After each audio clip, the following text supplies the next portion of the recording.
সমস্ত উলামায়ে কেরামের কাছে জিজ্ঞাসা করেন, তখন নামাজ পড়া আগে ফরজ নয়, বরং নামাজের আগে উযু করা ফরজ।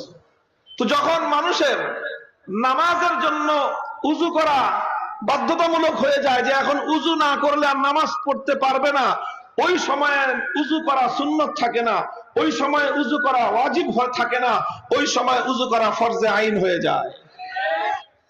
ঠিক তদ্রূপ যখন আল্লাহর দ্বীনের গুরুত্বপূর্ণ বিধানগুলো পালন করা রাষ্ট্রীয়ভাবে ইসলাম প্রতিষ্ঠার উপর নির্ভরশীল হয়ে যায়, ইসলাম রাষ্ট্রীয়ভাবে প্রতিষ্ঠিত না হলে, খেলাফত প্রতিষ্ঠিত না হলে যদি ইসলাম পরিপূর্ণভাবে পালন না করা যায়, তখন সর্বাগ্রে রাষ্ট্রে ইসলাম প্রতিষ্ঠা করা ফরজ হয়ে দাঁড়ায়।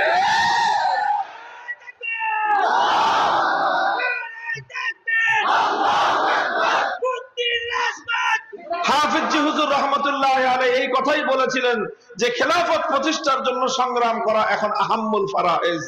কারণ এই ফরজ আদায় না করার কারণে ইমানের মধ্যে ত্রুটি থাকতেছে, এই ফরজ আদায় না করার কারণে নামাজের মধ্যে ত্রুটি থাকতেছে, এই ফরজ আদায় না করার কারণে যাকাতের মধ্যে ত্রুটি থাকতেছে, এই ফরজ আদায় না করার কারণে শরীয়তের অসংখ্য বিধানের মধ্যে ত্রুটি থেকে যাচ্ছে।